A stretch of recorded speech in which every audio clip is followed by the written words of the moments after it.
안녕하십니까? 네.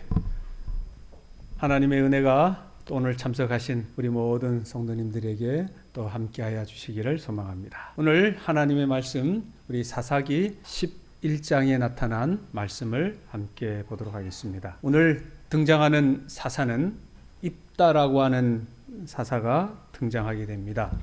오늘 입다가 소원 기도를 하게 되는데, 이 소원 기도에 대한 내용을 우리가 좀 잘 살펴보고, 또 우리가 기도를 어떻게 해야 하는지에 대한 내용도 보면서 이 말씀의 큰 의미를 우리가 함께 공부하는 좀 시간을 갖도록 하겠습니다. 우리가 아는 것처럼 소원 기도라 이렇게 말하는 것은 뭐는 말이냐? 하나님께서 자기 소원을 들어주실 때 내가 무언가를 드리기로 약정하는 것, 작정하는 것, 헌신하는 것, 그런 것입니다. 하나님께서 내 기도를 들어주시면 제가 이거를 하겠습니다 라고 말하는 거예요. 우리가 지난 시간에 입다가 큰 용사로 불릴 만한 이유가 있었는가에 대하여 살펴보았죠. 그러나 입다는 어느 한 구석에도 그가 큰 용사로 불릴 만한 내용이 전혀 없었다고 하는 것을 우리가 살펴봤어요. 자, 그게 뭐냐? 입다는 출신이 기생이었다, 성경은 그렇게 말하고 있습니다. 그리고 입다는 아버지의 집에서 쫓겨났죠. 그리고 형제들을 피하여 또 저 먼 돕당으로 도망을 했습니다. 그리고 도망한 그 땅에서 성경의 표현대로 잡류들과 함께 출입하였다, 그렇게 쓰고 있습니다. 결국은 이 입다라고 하는 사람은 그 처해진 환경이 정말 좋지 않았다, 그렇게 말하고 있는 것입니다. 그럼에도 불구하고 입다가 큰 용사로 불릴 수 있었는가? 그거는 뭐냐? 자신을 쫓아낸 형제들을 위하여 죽음을 무릅쓰고 안몬 족속과의 전쟁에 기꺼이 나아가서 싸우겠다고 허락하는 것에서 큰 용사라 불릴 수 있다, 그렇게 말했습니다. 도저히 평범한 사람으로는 할 수 없는 그 일을 이 입다는 거의 선택을 했던 거죠. 입다는 출생부터 평범하지 않았고 그로 인해 어려움을 겪었지만, 그러나 그 어려움들은 입다를 준비되도록 또 때가 되었을 때 입다는 이스라엘을 구원하는 일에 부르심을 받게 되었습니다. 이제 입다는 암몬에게 맞서는 이스라엘의 머리가 되었습니다. 그리고 암몬 왕의 억지스러운 그러한 주장에 반박하는 입다를 오늘 우리는 성경을 통해서 보게 될 것입니다. 앞으로 입다가 어떻게 그 활약을 펼치게 될지 기대되는 상황입니다. 그러나 입다 역시 그 좋은 분위기는 그래 오래 가지 않았다고 하는 것이 성경의 내용이에요. 자, 입다가 어떤 소원 기도를 했느냐? 우리 함께 좀 읽어볼까요? 그가 여호와께 소원하여 이르되 주께서 과연 암몬 자손을 내 손에 넘겨주시면 내가 암몬 자손에게서 평안히 돌아올 때에 누구든지 내 집 문에서 나와서 나를 영접하는 그는 여호와께 돌릴 것이니 내가 그를 번제물로 드리겠나이다 하니라. 자, 오늘 여기 나와 있는 이 내용이 자기가 전쟁에 나가서 승리하고 돌아오게 되면 나의 집에서 가장 먼저 나오는 그 사람을 번제물로 드리겠습니다 라고 하는 서원 기도를 하는 거예요. 지금 입다는 전쟁에 필히 승리해야 합니까? 다른 사람 같으면, 다른 사사들 같으면 하나님의 영의 감동에 의하여 하나님의 영의 사사로 부름을 받았는데, 그런데 오늘 등장한 이 사사는 하나님의 영에 의하여 부름받은 사람이 아니었죠. 이스라엘의 장로들에 의하여 너 우리에게 지도자가 되어줄래? 그런 거예요. 그래서 입다가 오케이 했고 나가서 싸우겠다고 한 거예요. 만약에 나가서 싸워서 지면 어떻게 되는 겁니까? 죽는 거죠. 전쟁에 나가서 지면 죽는 거죠. 그리고 집안 망실 꼴이 아니고 말이 아니고, 그래도 어머니가 기생이라 그리고 형들한테 쫓겨나 살았는데 이제 전화위복될 만한 그러한 큰 기회가 왔는데 이 기회를 놓치면 뭐 하는 거예요? 그냥 인생 망치는 거예요. 그래서 누구보다도 입다는 지금 뭐 하는 거예요? 전쟁의 승리가 필요했던 거예요. 그래서 입다는 지금 뭐 하는 거예요?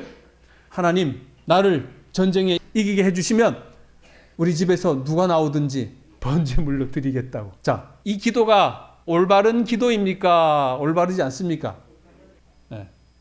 어쨌든 결과론적으로는 올바르지가 않아요. 서원 기도를 이렇게 함부로 하면 안 된다는 것을 성경은 보여주는 거예요. 그런데 입다는 왜 이런 기도를 했느냐 이 말이에요. 오늘 입다는 엄청난 일을 저질러요. 이 일을 보면 우리에게 이런 질문이 생깁니다. 입다는 왜 그런 기도를 했을까라고 하는 거예요.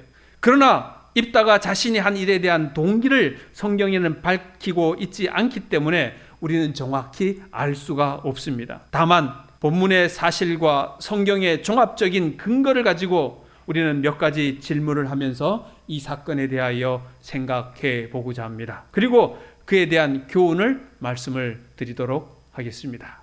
암몬 왕이 이스라엘과 싸워서 이제 점령하려고 이제 논쟁을 벌이게 됩니다. 그냥 무턱대고 싸움하지 않고 이제 전쟁을 걸어와요. 전쟁을 걸어와요. 그래서 암몬이 전쟁 걸어오는 이 내용은 여기 사사기 11장 13절에 기록하는데 이렇게 기록합니다. 너희들이 애굽에서 나올 때 내 땅을 점령했으니 땅을 돌려달라. 애굽에서 나올 때는 이미 300년이 지난 이야기예요. 지금 뭐 하자는 거예요? 땅 돌려달라. 안 그러면 뭐 하겠다? 너희들 기억해서 그런 것입니다. 그럴 때에 입다가 뭐라고 이제 대답을 보냈느냐? 11장에 다 나오는 내용이에요. 헤스본과 그 마을에 거한 지 300년이 지났고 내가 너에게 죄를 짓지 아니하였고 내게 악을 행하느냐? 내가 너에게 잘못한 일이 없는데 너가 어찌 나에게 이렇게 악을 행하느냐? 우리에게 이렇게 악을 행하느냐? 그러니까 이제 암몬 왕이 이제 다시 말합니다. 암몬 자손의 왕이 입다가 사람을 보내어 말한 것을 듣지 아니하였더라. 입다가 무슨 말을 해도 이 암몬 왕은 들을 생각이 없는 거예요. 오직 무슨 생각이 있어요? 점령해서 이제 나라를 땅을 영토를 확장하고 하는 마음이 이제 암몬에게는 있는 것입니다.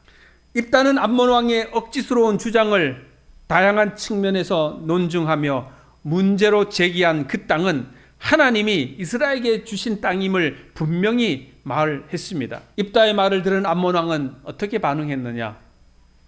설득되었느냐? 아니에요. 설득되지 않았어요. 암몬 왕은 입다의 말을 듣지 않았습니다. 말이 안 통하는 거예요. 서로 회담을 하고 말이죠. 사신을 보내고 전쟁하지 아니하고 해봤는데 이게 이제 일이 되지 않는 거예요. 싸울 수밖에 없는 상황으로 전개가 되는 거예요. 모압 왕이 이스라엘에게 땅을 돌려달라고 요구합니다. 암몬 자손의 왕이 입다의 사자들에게 대답하되 이스라엘이 애굽에서 올라올 때에 아르논에서부터 야복과 요단까지 내 땅을 점령했기 때문이니 이제 그것을 평화롭게 돌려달라 그렇게 말하고 있습니다. 그러나 입다가 이 모압 왕에게 모압 땅은 점령한 적이 없다고 말합니다. 그에게 이르되 입다가 이같이 말하노라 이스라엘이 모압 땅과 암몬 자손의 땅을 점령하지 아니하였느니라. 우리는 그런 일이 없다 그렇게 이제 말합니다. 과거에 하나님께서 이스라엘 백성들에게 모압에 대한 말씀을 하신 적이 있습니다. 신명기에 있는 말씀인데 어떻게 하셨느냐? 이렇게 말씀하셨습니다. 여호와께서 내게 이르시되 모압을 괴롭히지 말라. 누구를 괴롭히지 말라? 모압을 괴롭히지 말라. 그와 싸우지도 말라. 그 땅을 내가 내게 기업으로 주지 아니하리니 이는 내가 롯 자손에게 아르를 기업으로 주었음이라. 이 모압과 암몬은 아브라함의 조카인 롯에게서 나온 자손들이에요. 어찌 보면 같은 핏줄이죠. 그죠? 같은 핏줄입니다. 그러니까 하나님께서는 이 모압과 암몬에 대하여 말씀하시기를 그들을 점령하지 말고 그들과 싸우지 말라 그렇게 말하는 거예요. 여호수아 13장은 이렇게 말합니다. 이 중 야복 상류의 서쪽 지역은 한때 암몬인들에게 속하였으나 아모리 족속에게 정복당했으며 그 뒤 이스라엘이 차지하여 갓 족속에게 분배되었다. 그러니 이 설명으로 봐서는 이스라엘 백성들이 모압과 암몬의 땅을 점령하지 아니한 것이 분명합니다. 어쨌든 이 입다는 평화롭게 모든 문제를 해결하려고 했습니다. 그러나 그 평화의 협상이 되지 않았어요. 상대방이 마음을 닫고 끝까지 듣지 않는다고 하면 어쨌든 전쟁이 일어날 수밖에 없는 상황이 되죠. 바로 이럴 때에 하나님의 영이 입다에게 임하셨다 설명하고 있습니다. 여호와의 영이 누구에게 임했다 이렇게 말하는 것은 사사기 다른 편에도 나오는데 사사기 3장 9절에 보면 갈렙의 아우 그나스의 아들 온니엘이라 여호와의 영이 그에게 임하셨다 이렇게 나오죠. 자, 사사기 6장 34절에도 여호와의 영이 기드온에게 임하였다 그렇게 나오고 있습니다. 여호와의 영이 임하면 그 전쟁은 승리할 수 있을까요? 네, 여호와의 영이 임함으로 말미암아 그 전쟁은 다 승리로 끝났어요. 이제 입다에게도 여호와의 영이 임하였으니 전쟁을 승리로 충분히 이끌어 갈 수 있겠구나 예상할 수가 있었습니다. 확정가예요. 여호와의 영이 임했으니까. 그런데 안타깝게도 입다는 그 문제를 깊이 생각하지 못합니다. 그리고는 입다가 잘못된 기도를 하는 거예요. 여호와의 영이 먼저 임했음에도 불구하고 그것을 깨닫지 못하고 입다는 내가 전쟁에서 승리하고 돌아오면 내 집에서 나오는 사람, 그 사람을 번제로 드리겠다고 그렇게 서원 기도를 하는 거예요. 입다가 서원 기도를 한 이유는 뭘까? 그는 분명히 주목받지 못한 인생이었기 때문에 그럴 수 있다는 것입니다. 그의 출신에 약점이 있었고 그는 자기의 아버지 집에서 쫓겨났고 그리고는 형제들을 피하여 도망갔고 그리고는 잡류들과 함께 거하면서 그는 세상에 주목받지 못한 그러한 사람이었기에 자기의 환경 때문에 그는 큰 자리에 올라가지 못했기에 그는 암몬과의 싸움에서 기필코 승리해야만 자기가 세상에 드러날 수 있는 아주 절호의 기회일 것이라 그렇게 생각했던 거예요. 그러니 입다에게 다가온 그 책임이 그게 너무너무 무거웠던 거예요. 자기에게 있는 그 막중한 그 책임이 너무 무거우니까 바로 잘못된 기도를 하는 거예요. 많은 경우에 우리 성도들도 어려울 때에 이 소원 기도를 하는 경우가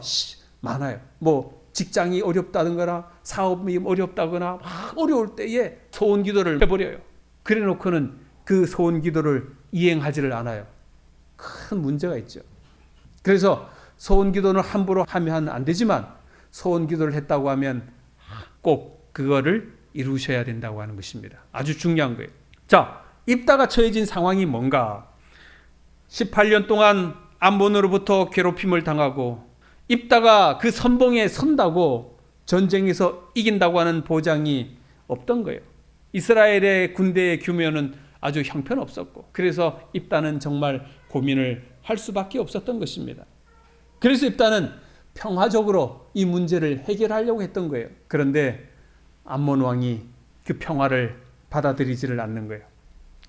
입다가 지금 그 어느 때보다 절실하게 승리가 필요했기에 입다는 자신의 승리를 위하여 자기 자신이 잘하는 것, 그게 뭐냐? 이 협상. 그래서 입다는 먼저 이스라엘의 장로들과 협상을 통해서 이겨냈고 그리고 이제 암몬의 왕과 대화해서 협상을 발휘할 수가 있었는데 그 협상이 불발로 끝날 수밖에 없었던 거예요. 협상이 결렬되었어요. 이제 남은 건 뭐예요? 전쟁이에요. 전쟁을 해야 되는데 입다는 자신이 없어요. 그래서 입다는 내가 잘하는 이 협상을 누구하고 하자? 하나님과 협상하자. 그렇게 하는 거예요. 여러분들도 하나님과 협상할 때가 있습니까? 조심하시기 바랍니다. 우리 하나님은 협상의 대상이 아니에요. 네? 함부로 하나님 앞에 도전하고 그러시면 안 돼요. 우리 하나님은 결코 협상의 대상이 아닙니다. 그러나 입다가 그렇게 한 거예요. 하나님을 그 협상 테이블에 하나님을 모셔다 놓고 제물을 올려놓고 하나님과 거래하는 거예요. 하나님, 이 제물을 받으시려면 그 전에 이것부터 꼭 들어주셔야 됩니다.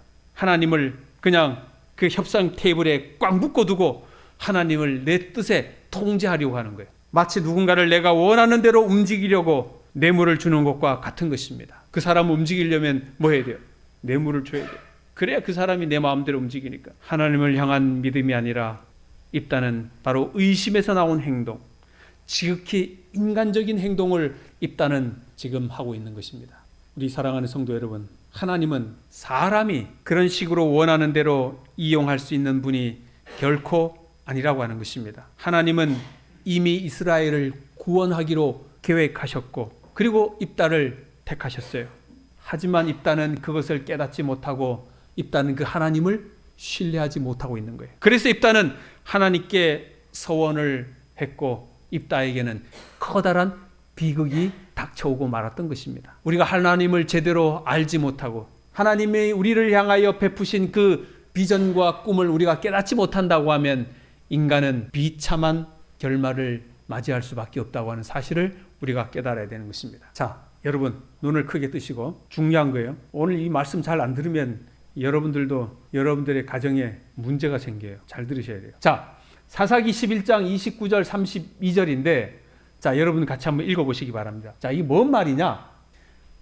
29, 30, 31, 32절인데 여기 30절, 32절을 그냥 우리가 빼고 두 개만 읽어볼 거예요. 두 개만 읽어보는데 문제가 있느냐 없느냐를 여러분들이 판단해 보셔야 돼요. 자, 이해 시작.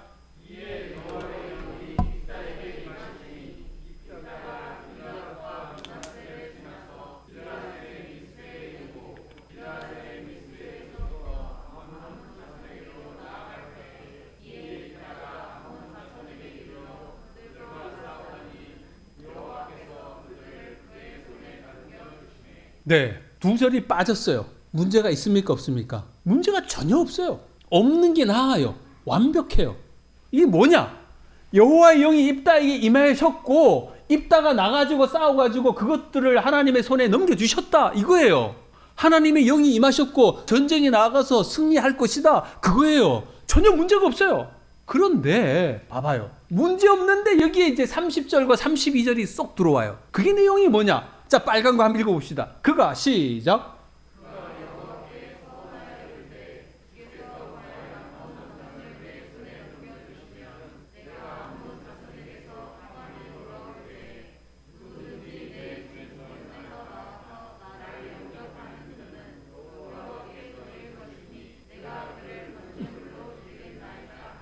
예, 여러분 이거 굳이 여기 들어가야 돼요? 안 들어가야 돼요? 예? 안 들어가도 돼요.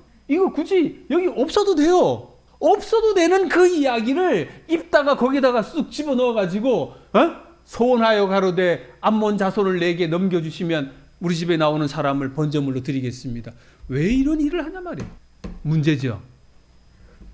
33절에 보면 이스라엘이 얼마나 큰 승리를 거두었는지 나옵니다. 아로엘에서부터 민릿에 이르기까지 20성읍을 치고 또 아벨 그라임까지 매우 크게 무찌르니 이에 암몬 자손이 이스라엘 자손 앞에 항복하였더라.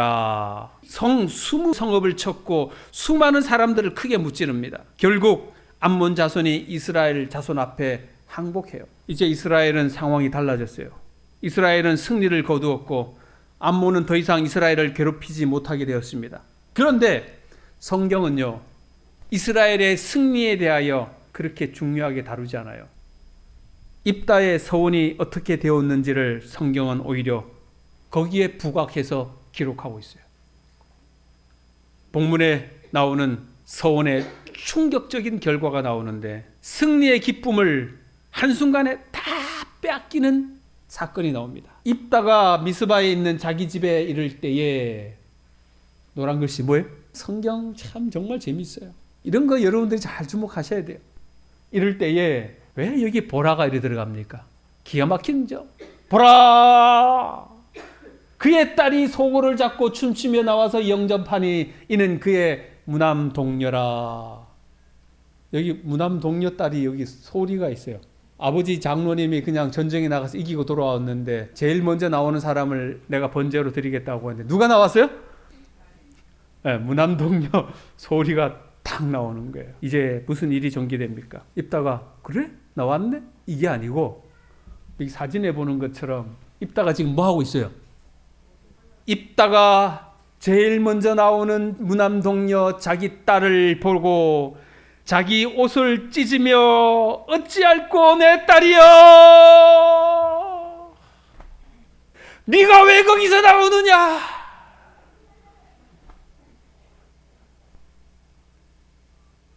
그러면 입다는 누가 나오기를 바랬어요? 딸도 뭐 자식도 뭐 2명, 3명 있는 것도 아니고. 그러면 누구뿐이 없어? 마누라. 아니 지금 궁금한 거예요. 자기 부인이 나왔으면 이랬을까? 어땠을까요? 자기 부인이 나왔으면 입다가 이를 보고 자기 옷을 찢으며 어찌할꼬 내 부인이야 이랬을까? 정말 궁금해요. 뭐 그런 건 전혀 나와 있지 않으니까. 그러나 입다의 딸이 나와가지고 입다는 괴로워하고 있는 것입니다. 너는 나를 참담하게 하는 자요, 너는 나를 괴롭게 하는 자 중에 하나로다. 내가 여호와를 향하여 입을 열었으니 능히 돌이키지 못하리라. 이럴 때 한국의 사람들이 하는 말이 있잖아. 입이 방정이다. 그런 말이 있잖아요. 얼마나 참담하겠습니까? 이제 입다의 딸은 죽을 수밖에 없어요. 죽어야 돼요. 자기가 소원을 했기 때문에. 자기가 소원한 대로 자기의 딸은 죽어야 돼요.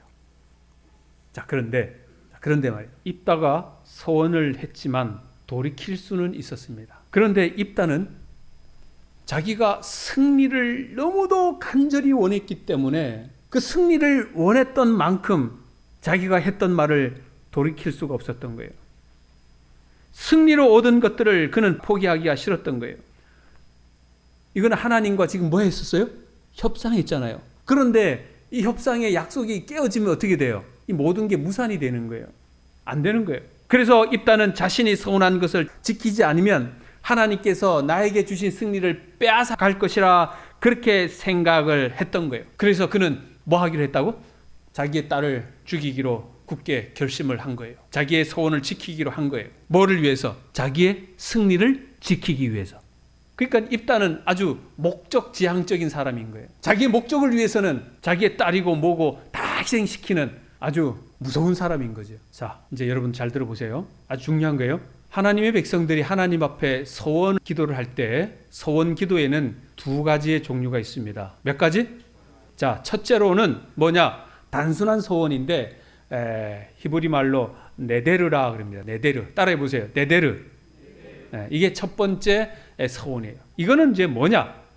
레위기 27장에 보면 이렇게 나오는데 만일 그 사람이 자기 집을 물은다는 건 뭐예요? 취소하려면 그 말인 거예요. 내가 값을 정한 돈에 그 5분의 1을 더할지니 그리하면 자기 소유가 되리라. 이렇게 해가지고 소원을 했는데 그거를 물을 수가 있어요. 그러나 그냥 물으지는 않고 뭐예요? 정한 값의 5분의 1을 더하는 것입니다. 그래서 일반적인 단순한 소원, 네데르라고 하는 이것은 자기가 소원을 했었어도 그거를 물을 수가 있었다고 하는 것입니다. 예를 들면 잘못된 소원기도 충분히 물을 수가 있었다고 하는 거예요. 그런데 2번째, 속할 수 없는 헤렘이라고 하는 히브리어가 있어요. 따라해 보세요. 헤렘. 이거는 무슨 소원이냐? 레위기 27장에 나오는 것처럼 온전히 바쳐진 그 사람은 다시 무르지 못하니 반드시 죽일지니라. 자, 이걸 성경적으로 보면은 예를 들어서 아간, 하나님께서 여리고 성에 바쳐진 것 뭐예요? 물을 수가 없어요. 안 돼. 아간이 죽었잖아요. 그런 것들이에요. 그런 것을 가리켜서 헤렘이라고 그래요. 안 되는 게 있습니다. 자, 그러면 입다가 한 소원은 뭐냐? 네데르 소원이에요. 자, 화이트부인의 주석에서도 동일하게 나와요. 자, 읽어볼게요. 입다의 소원은 네데르였다. 뭐였다? 네데르. 그것이 신성하긴 하지만 서약자가 그 서약으로 인해 그릇된 행동을 하도록 구속받는다면 그것을 꼭 지켜야 할 의무가 있는 것은 아니었다. 잘못된 행동으로 인하여 서약한 것이니까 그것을 꼭 지키지 않아도 된다. 그 말인 거예요. 무슨 말인지 알죠? 네.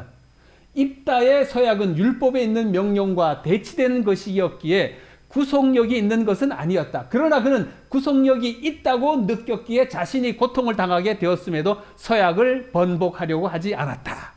서약했지만 잘못된 서약이었기에 충분히 물을 수가 있었는데 입다는 그것을 무르지 아니하고 자기 딸을 죽였다는 것입니다.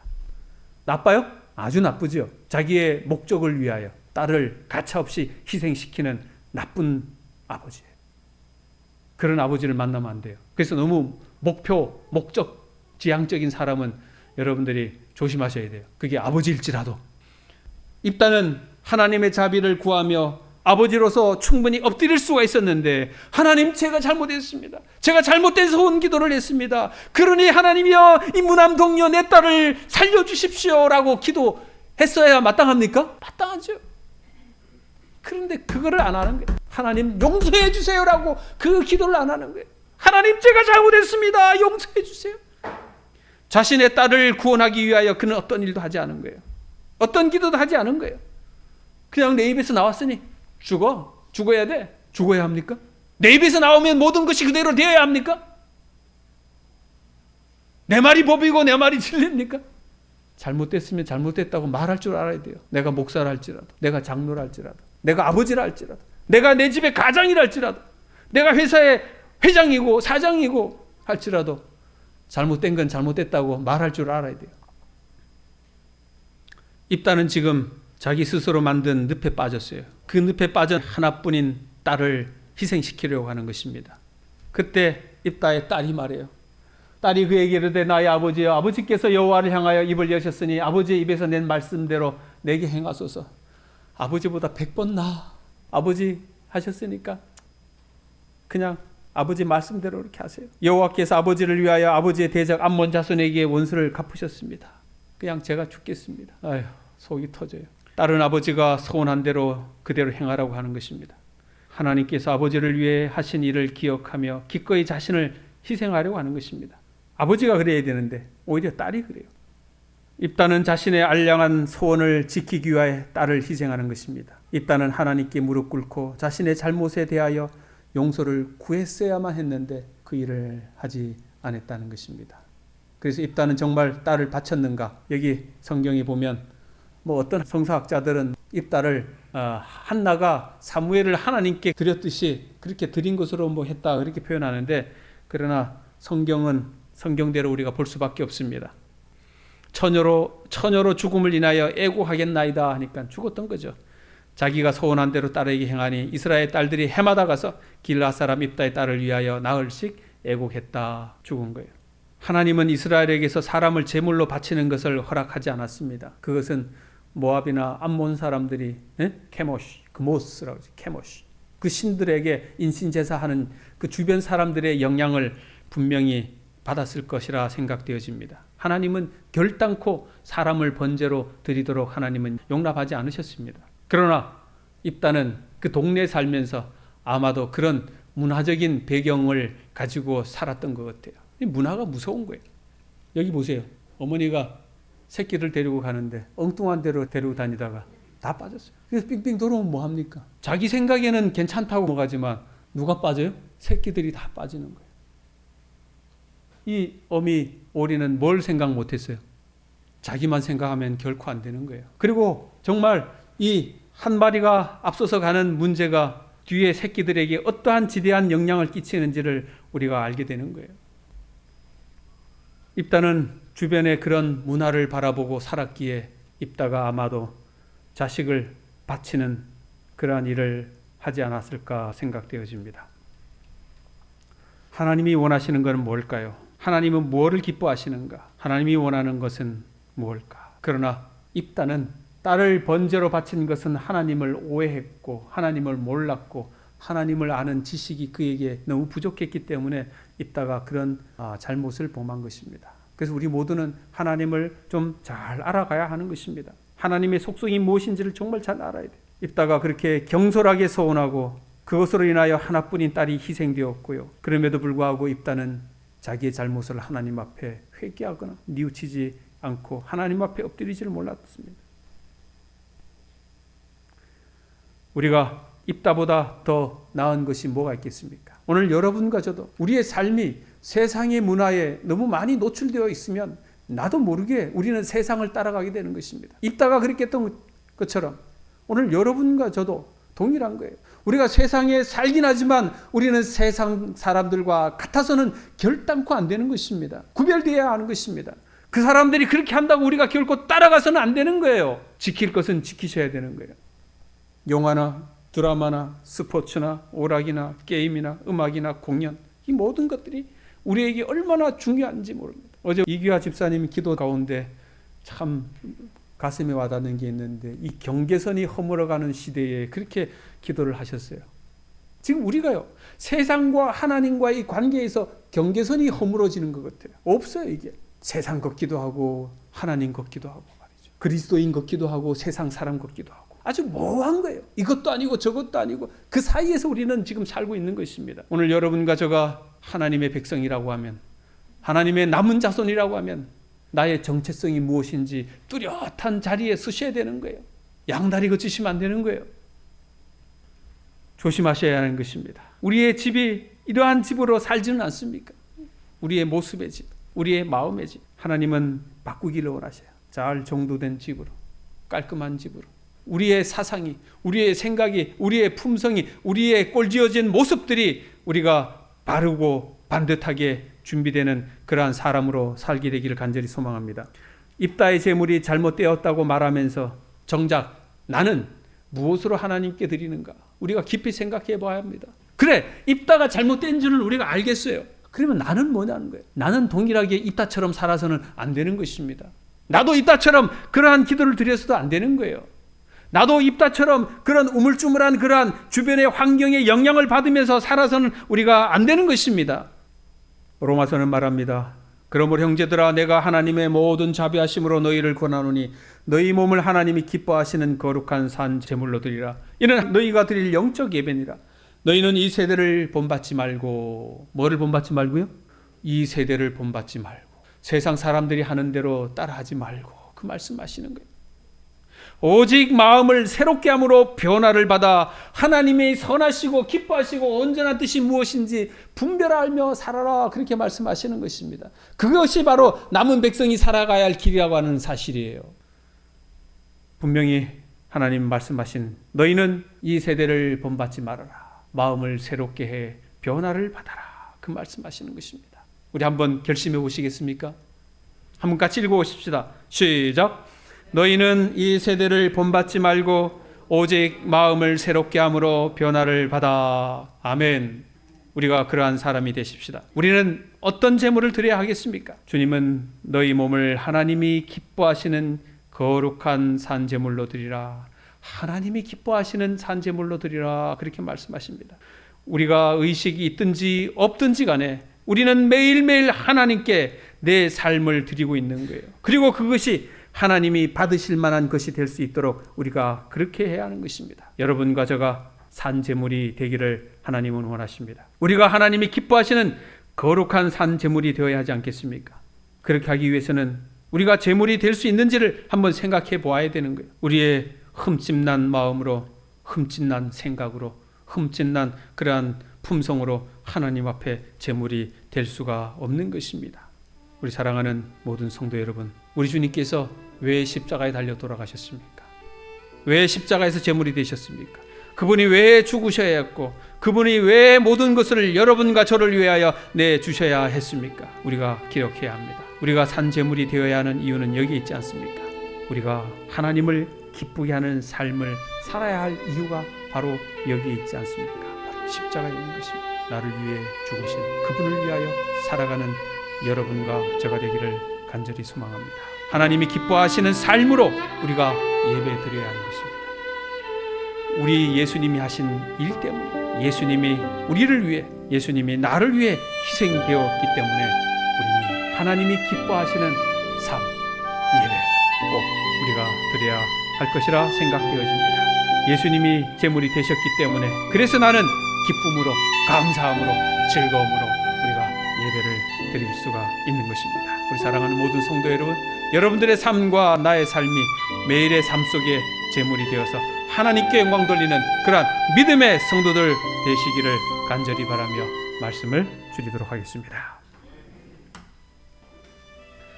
사랑하는 하나님, 입다의 교훈을 저희들에게 허락하여 주셔서 감사합니다. 세상의 문화에 살다가 하나님의 품성을 깨닫지 못한 입다처럼 저희들 살지 않게 하여 주시옵소서. 이미 2000년 전에 친히 우리를 위하여 제물이 되신 예수님의 은혜와 공로를 생각하며 저희들은 매일같이 산 제물이 되게 하여 주시고 우리의 자아를 십자가에 내려놓고 주님만 높이게 하여 주시옵소서. 이제 2023년 주님의 몸된 교회에 부름받은 성도들, 직원들 하나님 사랑해 주시고 하나님을 위하여 최선을 다해 섬기는 귀한 종들이 되도록 도와주시옵소서. 이제는 하나님의 크신 사랑과 예수 그리스도의 무한하신 은혜와 성령님의 돌보아 주심이 말씀을 듣고 순종하기로 결심한 주의 백성들에게 영원히 함께하여 주시기를 축원하옵나이다.